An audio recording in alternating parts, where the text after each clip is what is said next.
Convidamos o pré-candidato à presidência da República, senhor Henrique Meirelles, do MDB, para sua exposição. Lembramos que o tempo será de 25 minutos.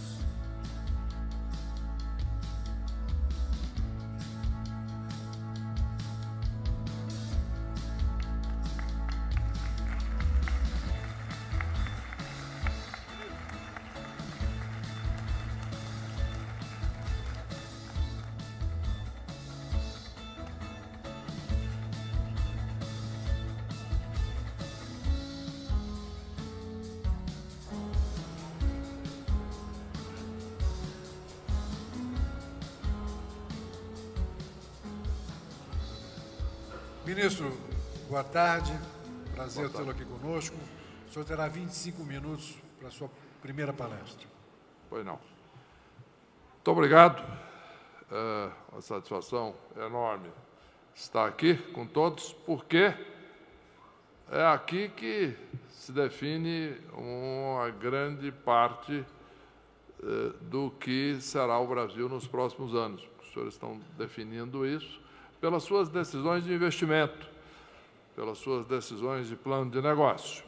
Então, é fundamental para nós todos termos uma ideia clara do que será o Brasil nos próximos anos e, portanto, para que todos aqui possam planejar com precisão e com fundamento tudo aquilo que cada um vai fazer nos próximos anos. A minha proposta, ou as minhas propostas, são propostas de fazer, agora em 4 anos, o que já mostrei que podemos fazer pelo Brasil. E é importante que nós falemos sobre o que foi feito e o que eu fiz em 2 governos que participei. O que eu fiz pelo país, o que eu fiz que causou resultado não só para a indústria, mas causou resultado para o comércio, para a agricultura, para a pecuária, para o setor de serviços e para a população em geral. Em primeiro lugar, a minha experiência como membro e condutor da política econômica durante 8 anos no governo do Lula. Aquele foi um período longo, onde houve um acordo de independência entre o presidente eleito e eu, onde eu pude fazer uma política econômica independente. O resultado disso, e todos se recordam, foi que o Brasil cresceu e a indústria cresceu, porque nós criamos e consolidamos uma estabilização da economia brasileira e eliminamos algumas situações críticas que o Brasil tinha vivido por décadas. Eu vou lembrar a todos uma frase famosa do ex-ministro da Fazenda, Mário Henrique Simonsen, que dizia que inflação aleja e câmbio mata. Ele não estava se referindo à taxa de câmbio. Ele estava se referindo à disponibilidade de moeda, de caixa, porque muitos se lembram, mas a nossa memória é curta, nós nos esquecemos que o Brasil, de tempos em tempos, entrava numa crise cambial. A crise cambial não era uma questão de taxa de câmbio, era falta de caixa. Falta de dólar para pagar as importações, para pagar os empréstimos, para pagar a prestação de serviço. O Brasil viveu isso durante décadas. Eu lembro a todos que, em 2002, o Brasil assinou um acordo com o FMI, que todos os candidatos, então, tiveram que assinar o acordo, porque o FMI tinha que manter os empréstimos ao Brasil. O FMI tinha socorrido o Brasil poucos anos antes. E nós começamos, então, a enfrentar, entre outras coisas, a questão cambial. E com sucesso, isto é, naquela época, eu tive a satisfação de assinar o pagamento de todas as dívidas que o Brasil tinha com o FMI. Foi quando nós ficamos livres da tutela do FMI. e começamos a desenvolver uma política econômica brasileira, independente, sem estar tendo que consultar o credor, porque quando eu entrei lá, cada dia cada medida tinha que perguntar para o credor, que pode fazer isso, não pode, está cumprindo as obrigações que assinou lá no contrato. Nós conhecemos essa história, né? Quando, muitas vezes, o país está em dificuldade e aceita toda a série de condições e fica negociando. Pois bem, pagamos o empréstimo ao FMI, o Brasil ficou livre para fazer aquilo que julgava adequado, e o país começou a crescer.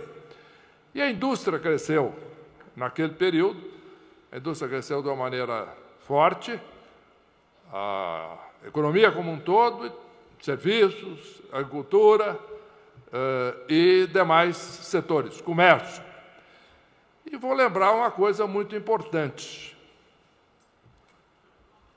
60 milhões de brasileiros, naqueles 8 anos, saíram de classes de renda mais baixa, principalmente classe D e E, e passaram para a classe média. E esta é a grande lembrança que a população tem daquele período. É uma lembrança correta, porque isso de fato aconteceu. Agora, quando alguns me perguntam, mas o que você vai dizer à população da sua história? Eu vou dizer apenas a verdade. Eu vou mostrar quem é que conduziu a política econômica naquele período e o que o Brasil teve como consequência. Então, essas 60 milhões de pessoas que entraram na classe média, elas entraram porque o Brasil cresceu, o Brasil criou empregos, o Brasil criou renda naquela época. E isso não é uma coisa que muitos dizem, uma coisa vaga de discussão, de economia, que a população não interessa, não. As pessoas têm lembrança concreta disso. Não, naquela época foi a última vez, eu comprei uma televisão, eu comprei uma geladeira, foi a época que eu pude viajar, foi a época em que minha vida melhorou, a família comia melhor.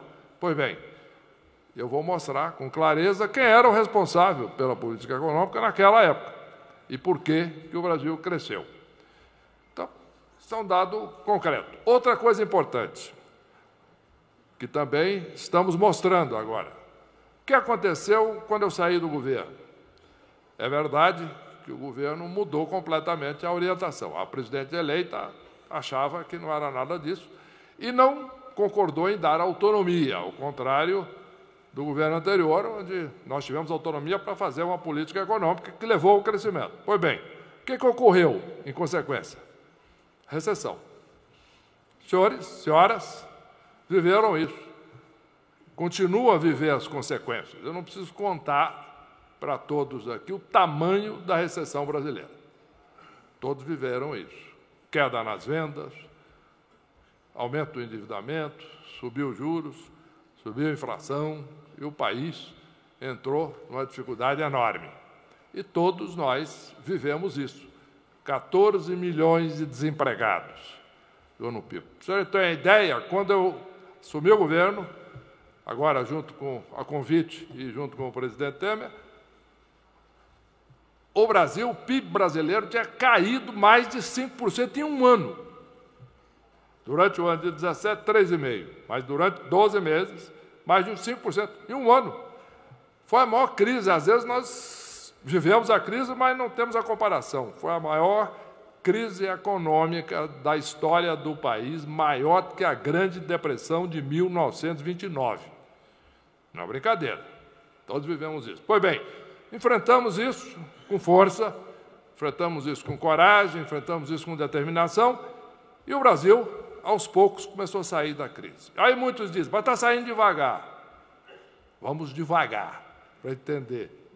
Seguinte, o Brasil caiu 3,5% durante o ano de 17.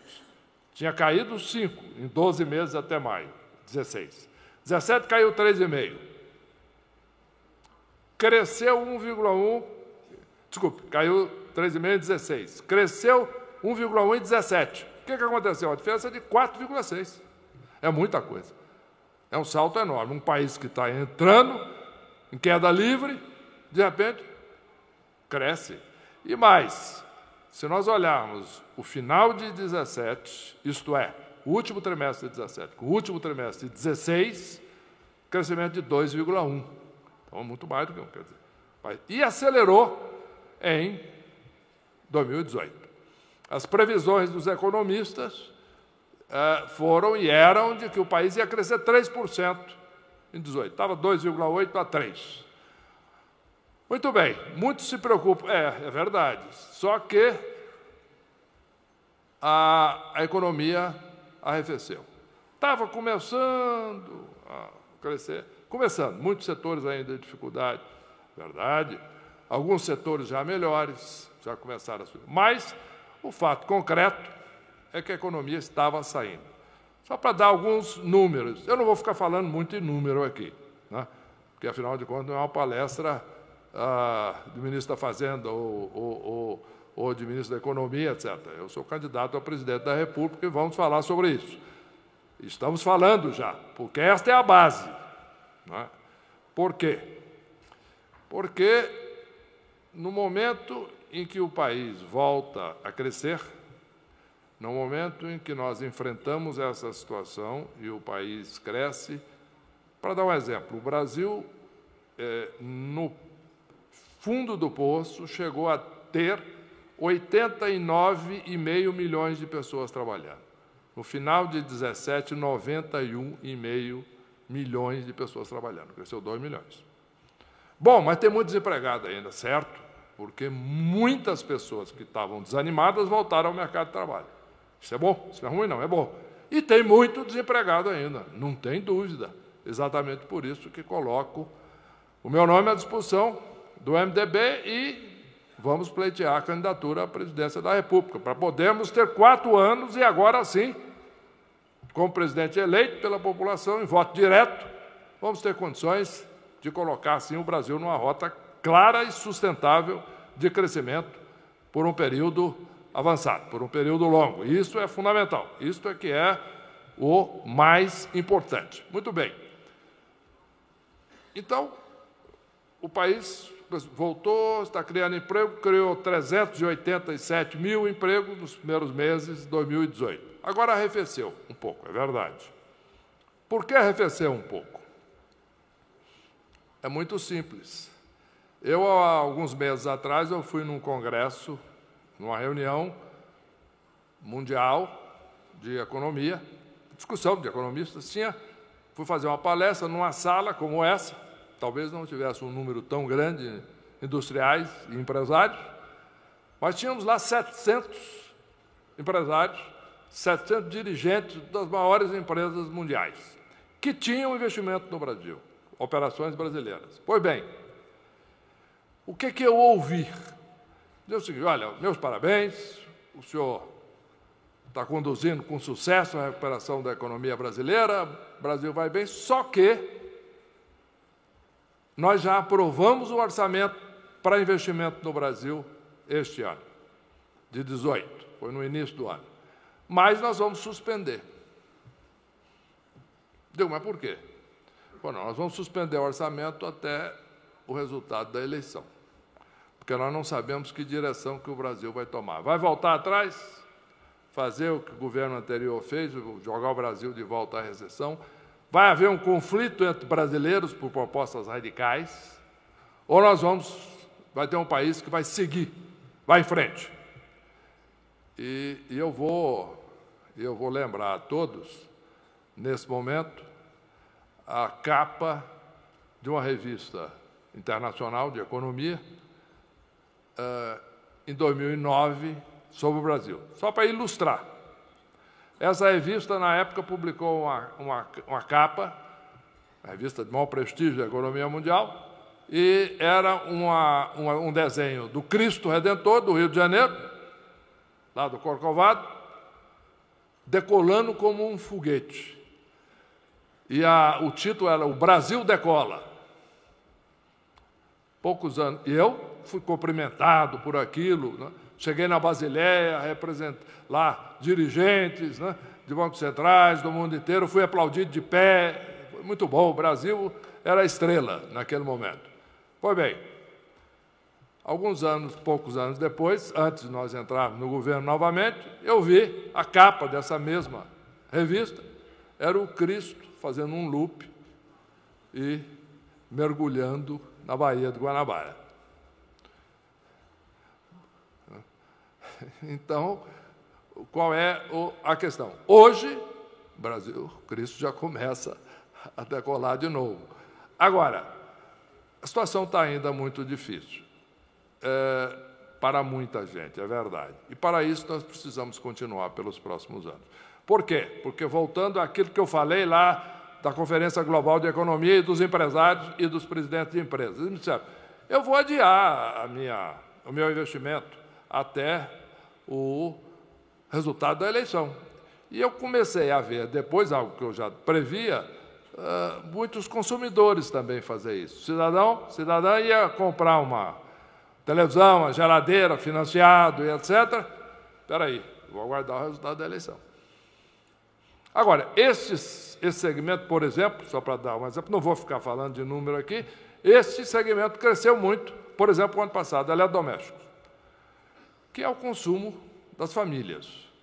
Cresceu quase 30% de um semestre para o outro, mais de 20%. Pois bem, os investimentos em máquinas e equipamentos cresceram mais de 10% no primeiro semestre para o segundo semestre, do ano passado, 17%.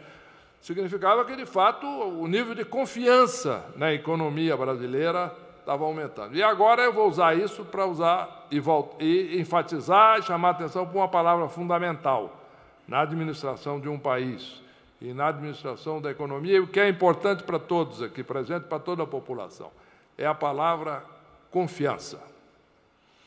Confiança em alguém que sabe fazer, tem competência demonstrada, comprovada, já fez, tem planos concretos, tem experiência para fazer e tem integridade pessoal. Não está envolvido em problema de nenhuma ordem. Isso é fundamental, porque isso desperta confiança. E confiança é fundamental no crescimento. Sabemos disso. Quando entramos no governo, o nível de confiança estava caindo desde 2011. Começou a crescer a partir de junho de 2016. E foi crescendo, crescendo, crescendo. Aí eu já dizia a todos, a confiança está crescendo, a economia vai crescer depois de alguns meses.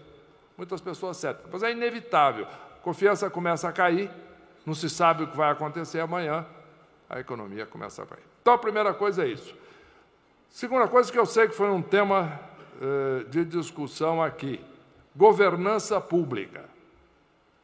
Importância da governança pública, desde aspectos jurídicos, legais, institucionais, importantíssimo, mas qualidade de equipe. E alguns me perguntam, como é que vai ser a qualidade da sua equipe? Eu digo, muito simples. Eu não gosto de falatório, prometer, fazer, porque eu vou fazer, vou escolher, Não, eu gosto de apontar o que eu fiz. E aí dizer o que eu vou fazer. O que eu fiz? Muitos se lembram, quando eu assumi o Ministério da Fazenda, a imprensa chamou do time dos sonhos. Era o Dream Team. Lembrando daquele grande time de basquete americano. Né? Por quê? Porque eu coloquei uma equipe de primeiríssima qualidade. Quando fui para o Banco Central, a mesma coisa. No setor privado, a mesma coisa. Dirigindo um grande banco internacional lá fora, a mesma coisa. Um Dream Team, time dos sonhos. E isso vamos fazer no Brasil. Então, a primeira coisa, em termos de governança, nós temos que assegurar uma boa governança do Executivo. É o papel do Presidente da República. Além do mais, tem o Congresso e tem o Judiciário. A segunda questão fundamental é exatamente aprovar as reformas fundamentais do Congresso Nacional. E as pessoas me dizem, mas como é que o senhor está propostas excelentes, extraordinárias, etc., concordamos. Agora, como é que o senhor vai conseguir aprovar os projetos, as reformas fundamentais no Congresso? Eu digo, a nossa experiência foi positiva. Eu tive uma experiência positiva com isso. Nós aprovamos o teto de gastos públicos, que liberou recursos da economia para o setor privado, para o consumo, para o investimento e para o crescimento. Né? As despesas públicas do governo brasileiro vieram crescendo desde despesas do governo central, crescendo desde 91 até 2016. Cresceu de 10,8% do PIB para 20%.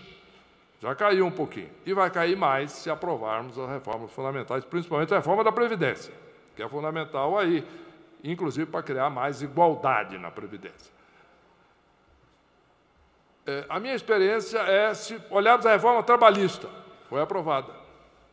Fundamental. Terceirização, aprovado.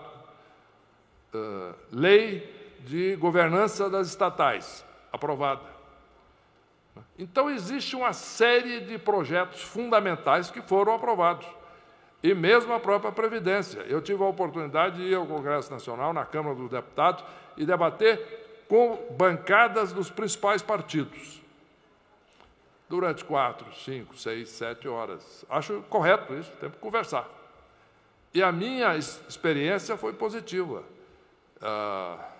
Tem que se discutir tudo isso, porque é um projeto controverso, não há dúvida, mas tenho segurança que aprovaremos, sim, os projetos fundamentais com o Congresso Nacional, como já temos aprovado. E também outras questões fundamentais. Eu apresentei uma lista de 15 projetos prioritários, alguns deles fundamentais, principalmente para pequenas empresas. Por exemplo, duplicata eletrônica, com a garantia de que a duplicata existe, ela é boa e que serve como garantia, não foi penhorada por ninguém. Isso vai baixar o custo do crédito. Cadastro positivo, baixar o custo do crédito para o consumidor. Letra imobiliária garantida para a construção civil. E, muito bem, alguns me perguntam, mas e a taxa de juros dos bancos? O Banco Central baixou bastante, mas e a taxa de juros dos bancos? Muito bem, excelente pergunta. Vamos enfrentar esse problema. Nós temos que aumentar a competição. Esta que é a realidade. Nós vivemos num sistema de livre mercado. O governo tentar interferir nisso sempre deu errado, principalmente no Brasil, mas no mundo inteiro. O governo interferindo, tentando controlar. Então, achar que um burocrata sentado aqui num gabinete em Brasília sabe mais que todos os senhores e as senhoras. Decidir o que você vai fazer. Não, eu vou decidir ali aquela empresa. Aliás, eu tive uma experiência, aproveitando aqui os outros minutos, eu tive uma experiência interessante discutindo com a autoridade de um país vizinho, que, aliás, vai muito mal. Muito mal. Está tendo problema para nós até de entrada, de gente, etc. Muito bem, mas um dia, conversando com uma autoridade daquele país, só para ter uma ideia, falando que o problema dos empresários do meu país, eu estava lá visitando, etc., a convite, inclusive, do governo, para dar algumas opiniões, é que os empresários não gostam de produzir. Eu falei, o empresário não gosta de produzir? Por quê? Não gosta de produzir. Aí, procurei entender o que estava acontecendo.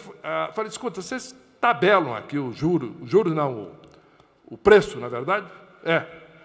Eu falei, o que aconteceria se vocês, já que vocês tabelam o preço, eu sou contra tabelamento, acho que está errado, mas já que vocês tabelam o preço, o que aconteceria se você tabelasse o preço um pouco abaixo do custo? Eu falei, não, aí os empresários iam produzir, mas aí não serve, porque aí ia ser muito caro. Muito bem. Quando o governo começa a intervir na economia, você tem todo tipo de raciocínio de quem quer resolver a solução simples. Né?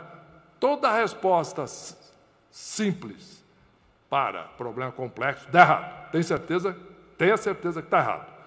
Não tem dúvida. Portanto, esse é o ponto fundamental. Agora, a economia crescendo vai dar condições da arrecadação dos estados aumentar, maior investimento em segurança. Da arrecadação dos municípios aumentar, maior investimento em educação básica. O governo federal, na segurança, tendo condições de fazer um grande projeto de informações, de policiamento de fronteira, para evitar a entrada de contrabando, de armas, de tráfico e etc. Em resumo, o Brasil tem condições de, portanto, economia crescendo, gerando emprego. Para isso precisa de uma boa administração econômica, segurança pública, através de maior segurança propiciada pela força pública nos estados, não distribuindo aí revólver para um brasileiro, cada um de vocês aqui, sair aí no meio da rua, se defendendo, trocando tiro aí. Não é isso. O governo federal tem a responsabilidade de dar segurança à população. E a polícia dos estados. E guarda municipal, dos municípios que tem. Para isso, os governos estaduais e municipais têm que ter a arrecadação crescendo. Educação, fundamental. Isso é um dos problemas da questão da baixa produtividade do Brasil. Vocês sabem disso tão bem ou melhor do que eu. É o problema da formação da mão de obra.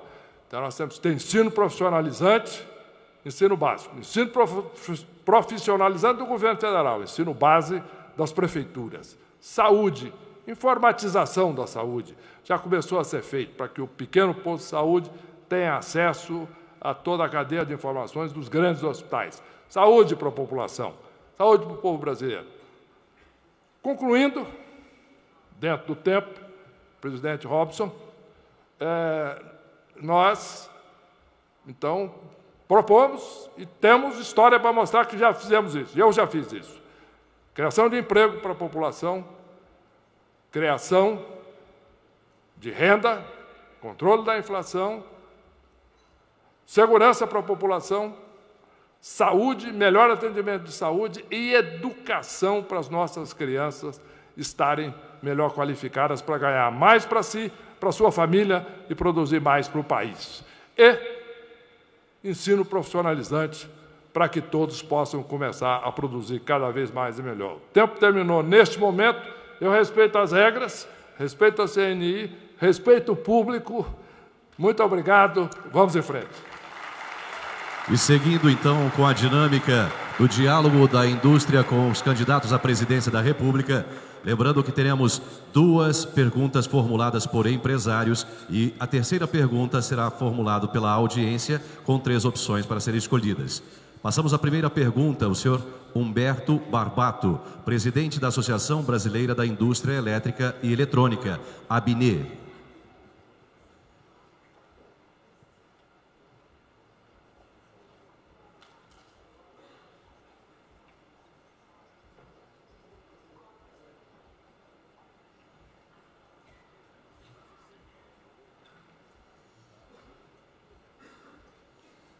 Boa tarde, candidato.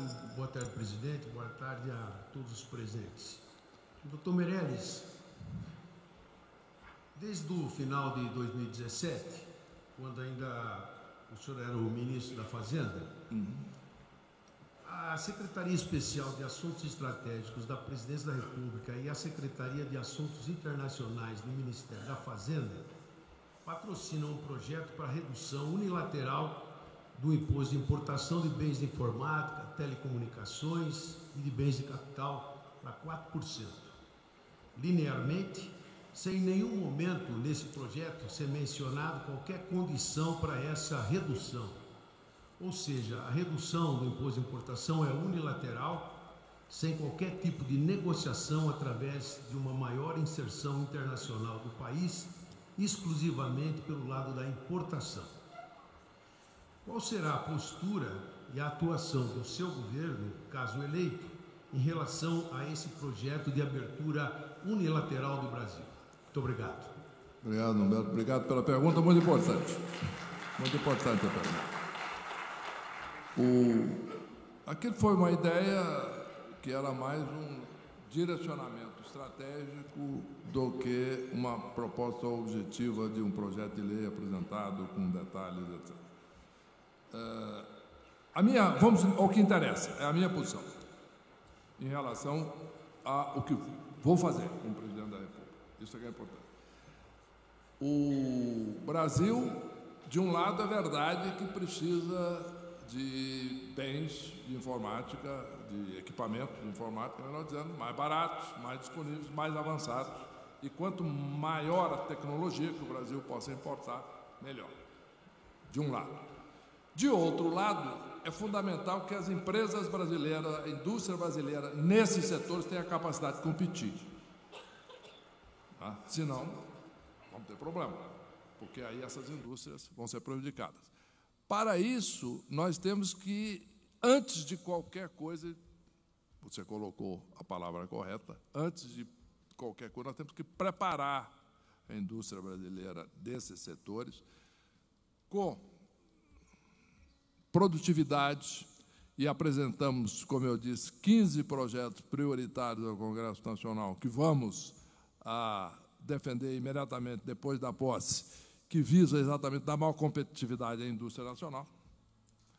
Isto é absolutamente fundamental, porque os industriais brasileiros, e estamos muitos aqui presentes, estão entre os mais criativos, trabalhadores e comprometidos e capazes do mundo. O que nós precisamos são condições para produzir mais e produzir melhor. Por exemplo, vou dar um exemplo simples, concreto. Eu fiz um estudo junto com o Banco Mundial de alguns problemas de produtividade no Brasil. Não vou entrar com coisas complexas, não vou entrar com uma coisa simbólica, só fácil, para nós não complicarmos aqui. Qual é o tempo médio, quando nós entramos no governo, na cidade de São Paulo para abrir uma empresa? Abrir empresa, contratar funcionário, escritório, fábrica? Não. Papel. Papel, Robson. O tempo para registrar na junta comercial, pegar o certificado do Corpo de Bombeiro, o senhor tem essa experiência. Registrar no Corpo de Bombeiro, vai lá, pega o etc. 101 dias. Isso para abrir uma empresa. E uma empresa internacional no Brasil, que eu já recebi muitas vezes essa reclamação, porque tem que fazer todo o registro de capital estrangeiro, etc. Bom, aí é outro pesadelo, você já desiste. Tá certo? Então, nós temos que simplificar esse processo. Algumas coisas, alguns avanços já foram feitos, por exemplo, a reforma trabalhista. Eu vou dar só um exemplo concreto que eu acho que vai ser resolvido logo, com a terceirização, com a reforma trabalhista. Uma empresa estrangeira, uma grande empresa global, um dia me contou, o presidente esteve aqui e falou o seguinte: nós temos 70 mil funcionários nos Estados Unidos, uma empresa europeia, e 70 mil funcionários no Brasil, igual. Práticas trabalhistas iguais. Nos Estados Unidos, eles tinham 27 causas trabalhistas. 2 advogados de período parcial. No Brasil, eles tinham 25 mil causas trabalhistas, 150 advogados de período integral. Bom, fica difícil. Abrir, competir, enfrentar os estrangeiros desse jeito, não dá. Então, fizemos a reforma trabalhista. Em resumo, nós temos que reformar a economia brasileira, dar condições, musculatura, capacidade das empresas de produzir mais e melhor, aí sim vamos dar condições de vencer a competição no mundo. E tem aí setores nacionais que estão abertos, já fizeram isso. E abrem a competição e ganham. Está aí um exemplo, está nos jornais. Pine, etc., uma fusão aí entre uma grande companhia global, uma companhia brasileira, que é líder mundial no seu segmento. Né? Muito bem. Então, é este o nosso projeto. Antes de mais nada, nós temos que estar líderes em produtividade, líderes em competitividade. A partir daí, sim, vamos ter mais condições de acesso à tecnologia, abertura, abrir a importação de tecnologia, sim, mas sem prejudicar a empresa nacional, dar cada vez mais condições de produtividade, e aí vamos enfrentar. E alguns pontos fundamentais que eu posso falar depois, que o tempo aí já está esgotando para essa resposta, que é a entrada, por exemplo, na OCDE, que o Brasil já está entrando e vai garantir um acesso também às melhores práticas e às melhores políticas no mundo. O Brasil muda de patamar. Muito obrigado ao candidato Henrique Meirelles. Vamos à pergunta de número 2. Senhor Ricardo Alban, presidente da Federação das Indústrias do Estado da Bahia.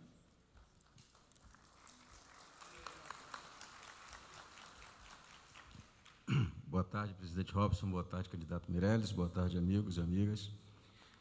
Meirelles, candidato, é muito fácil para mim fazer uma pergunta para ti, porque você tem um perfil cartesiano, como eu entendo também que eu tenho.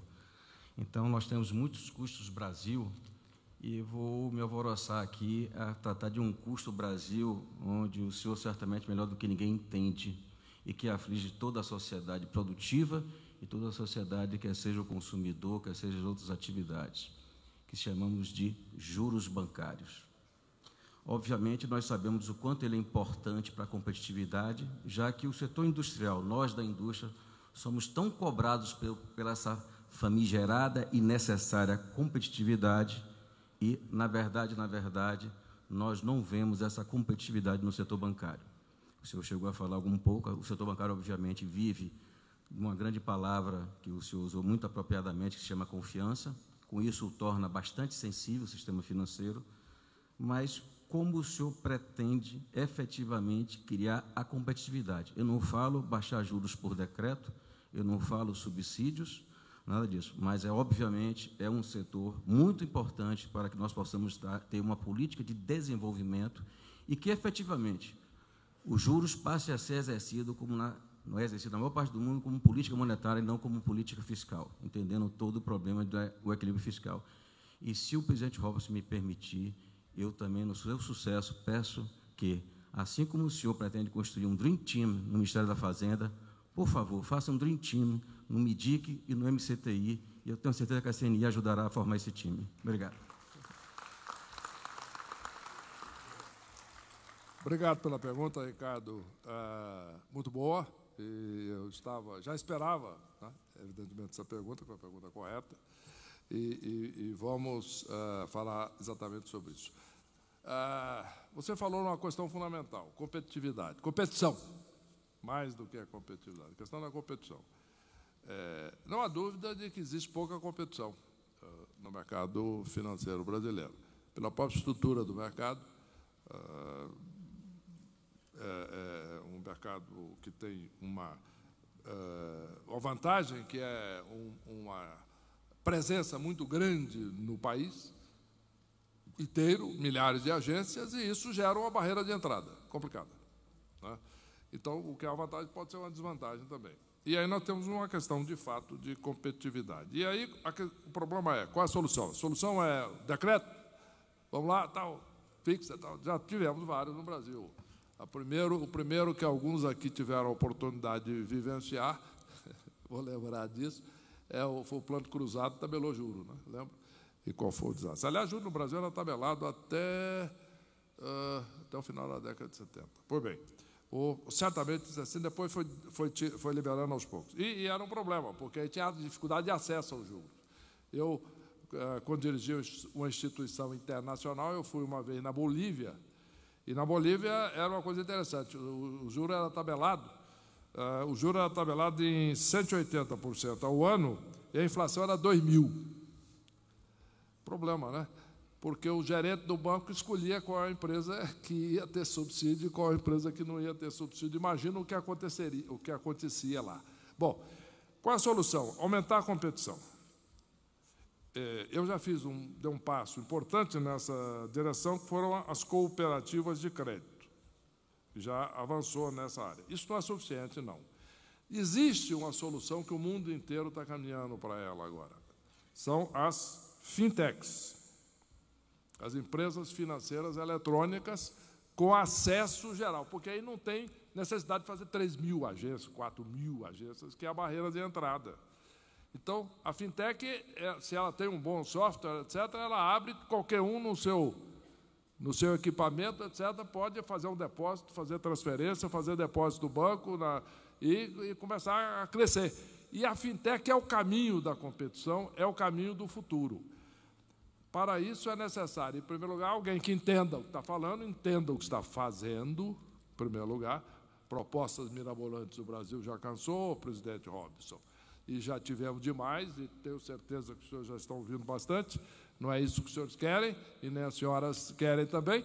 E o que nós precisamos, então, uma regulamentação agora a ser feita pelo Conselho Monetário Nacional, e essa será uma prioridade do meu governo, de regulamentar para uma abertura às fintechs, de maneira que elas tenham condições, de fato, de crescer, de oferecer garantia, para que vocês, senhores e senhoras, tenham confiança, vou de novo na palavra confiança, para fazer o depósito lá na fintech, comprar o CDB, comprar o título da fintech, botar dinheiro lá, e a fintech ter recurso para... E aí o custo é baixinho e mais, não tem barreira de entrada. Pode entrar 1, 2, 3, 4, 5, 10, 20 fintechs, a competição é fortíssima. E isto é que baixa o juro bancário. A partir daí, as próprias empresas públicas, os bancos públicos, também podem já entrar cada vez mais no ramo digital, cada vez mais baixando o seu custo e tendo condições também de forçar esta competição. E isto funciona, porque você mencionou a ideia de que eu conheço esse setor. Conheço, de fato, inclusive no exterior, o que é melhor. Eu conheço, eu já administrei instituição global, instituição mundial, fui presidente mundial de um banco nos Estados Unidos, e lá, com juro, spread desse tamanhozinho, né? Prestando dinheiro a um juro baixinho, 10 anos de prazo, 15 anos de prazo, emprestando dinheiro para startup, com 10 anos de prazo, 15 anos de prazo, valores elevados e juro baixinho. E as empresas são rentáveis. Não quebra, não, os bancos. E as empresas, bom, as empresas, então, têm muito mais capacidade. Então, nós precisamos criar, primeiro, maior competição, estabilidade da economia e condições de aí duplicata eletrônica, várias coisas, que o bom pagador não tem que pagar para o mau pagador, pagar para os maus créditos. Com isso, temos condições, sim, temos segurança, e posso lhes dizer que, pela minha experiência no mundo inteiro que eu ouvi isso, agora aqui, como presidente da República, nós teremos condições, sim, de baixar substancialmente o juro bancário para que todos possam crescer, prosperar e investir. Muito obrigado pela resposta, senhor candidato. Passaremos agora à pergunta de número 3, seguindo a mesma dinâmica, onde será feita a leitura das opções A, B, C. As perguntas serão projetadas no telão. As senhoras e senhores poderão escolher e, ao final, terão 30 segundos para escolher. Após a leitura da escolhida, o candidato terá 5 minutos para a resposta. Opção A. O Brasil presenciou uma das maiores greves da sua história, com a greve dos caminhoneiros. Durante esses 11 dias, o país enfrentou desabastecimento e prejuízos expressivos. Com o intuito de reverter essa situação, o governo federal atendeu às solicitações da categoria. Agora, o setor produtivo precisa enfrentar medidas que ignoram a lógica econômica, como o tabelamento de frete mínimo. Qual a sua visão? Qual a sua política para enfrentar esse problema? Opção B. Os problemas de qualidade da educação no Brasil permanecem graves e se constituem em obstáculo para a mobilidade social e para a elevação da produtividade. Qual a sua visão sobre a educação brasileira? Como avalia a reforma do ensino médio? Qual o papel da formação profissional? Opção C. O sistema tributário brasileiro apresenta diversas disfunções que retiram competitividade das empresas. O resultado é um crescimento econômico mais lento, que reduz o nível de bem-estar de toda a população brasileira. Qual a solução para esse problema? Aprimorar o atual sistema tributário ou realizar uma ampla reforma e adotar um novo sistema? Qual seria a estratégia do seu governo para alcançar a solução escolhida? Será parte da agenda dos primeiros meses de governo? Senhoras e senhores, têm 30 segundos para escolher a opção.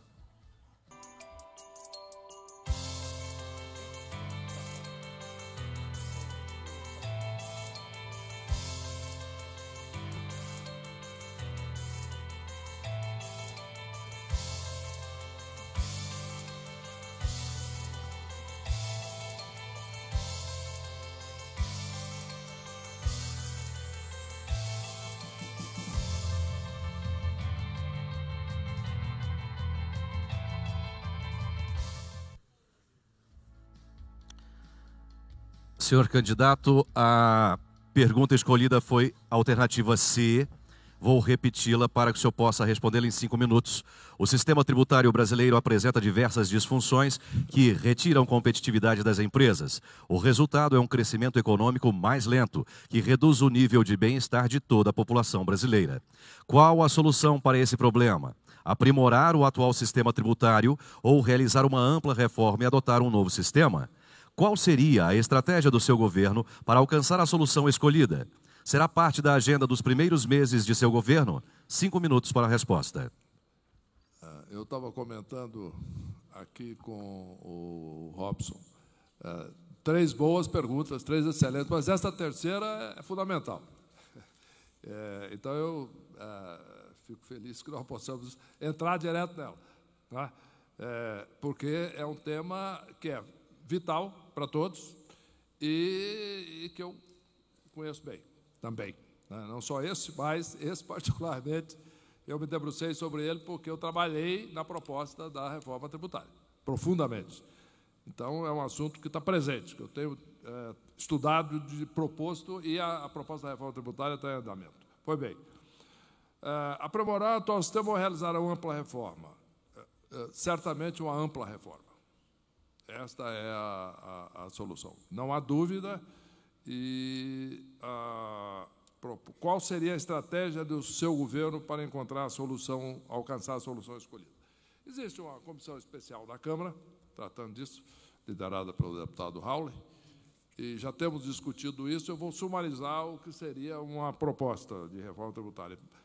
É uma reforma que ela tem que simplificar, em primeiro lugar. O maior problema do Brasil é complexidade. Quando eu entrei no governo, o tempo médio gasto por uma empresa brasileira para pagar imposto, agora alguns vão dizer, pagar imposto, que tempo é esse? É o tempo de ganhar o dinheiro para pagar o imposto? Não. Burocracia, papel. 2.600 horas por ano. Então, tem que simplificar. E isto já foi reduzido para cerca de 1.700, e a nossa meta é chegar no padrão de países avançados, 200 horas por ano, no máximo. Então, nós temos que simplificar o processo. Segundo, tornar ele mais justo e mais transparente, que é um imposto de valor adicionado, que é a linha também que já está sendo seguida para a comissão, nós já estamos andando nessa linha, um imposto de valor adicionado, simplificando o PIS, COFINS, ICMS, ISS, etc. E aí os diversos créditos que as empresas têm direito e também a alocação para os diversos entes federativos, o governo federal, o governo estadual, o governo municipal e etc. Simplificando o processo, em primeiro lugar. Esta é a estratégia. Nós temos que fazer a reforma, terminar, chegar a um consenso entre o governo, o Poder Legislativo e o meio empresarial, e algo que faça sentido para o setor público e para a simplificação tributária. E apresentar e discutir isso com a sociedade e no Congresso Nacional. A última parte, isto é, sim, parte da agenda dos primeiros meses de governo.